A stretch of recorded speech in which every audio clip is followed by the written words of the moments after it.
যিসকলে কৰা নাই তেওঁলোকক জীৱিকা সখী বাইদেউসকলে সহায় কৰি দিব।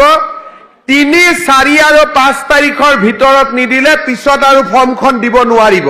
চৰকাৰৰ ঘৰত চিন্তা চৰ্চা চলি আছে, কিন্তু তাৰ লগত এইবাৰ আমি আৰু এটা সিদ্ধান্ত লৈছো যে ৰেচন কাৰ্ড বা যদি অৰুণোদয় থাকে তেওঁলোকৰ ঘৰবিলাকক এক্সিডেণ্ট হলে, মৃত্যু হলে, বেমাৰ হলে 2 লাখ টকা পৰ্যন্ত আমি তাৰ পৰাও পাব পাৰো।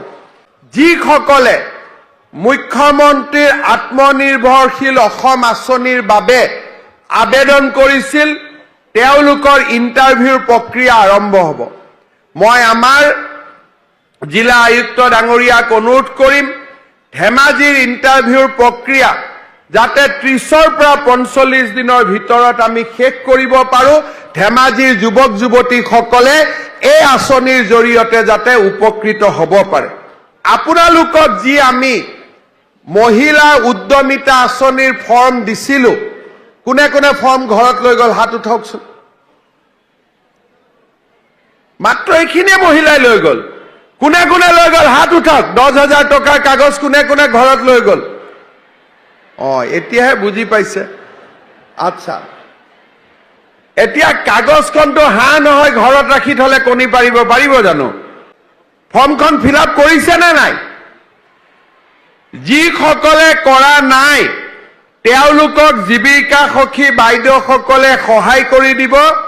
3, 4 আৰু 5 তাৰিখৰ ভিতৰত নিদিলে পিছত আৰু ফৰ্মখন দিব নোৱাৰিব।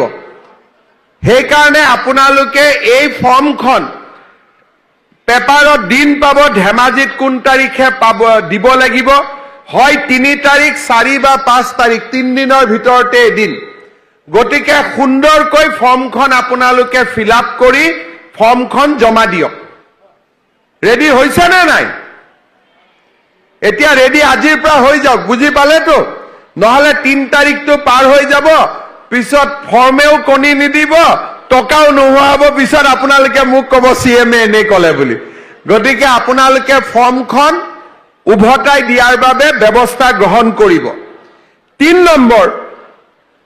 4 নম্বৰ, আমাৰ যিসকলে অৰুণোদয় আঁচনি পাই আছে, এইবাৰ বাজেটত আমি ঘোষণা কৰিছো যে আৰু 3 লাখ পৰিয়ালক আমি নতুনকৈ অৰুণোদয় দিম।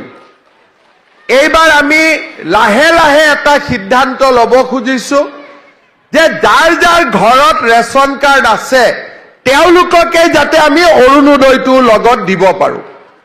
এই বিষয়ে চৰকাৰৰ ঘৰত চিন্তা চৰ্চা চলি আছে, কিন্তু তাৰ লগত এইবাৰ আমি আৰু এটা সিদ্ধান্ত লৈছো যে ৰেচন কাৰ্ড বা যদি অৰুণোদয় থাকে তেওঁলোকৰ ঘৰবিলাকক প্ৰধানমন্ত্ৰীৰ ইন্সুৰেন্স স্কিম যিটো আমাৰ সুৰক্ষা যোজনা আছে তাৰ লগতো আমি সংলগ্ন কৰি দিম, যাতে এক্সিডেণ্ট হলে, মৃত্যু হলে, বেমাৰ হলে 2 লাখ টকা পৰ্যন্ত আমি তাৰ পৰাও পাব পাৰো।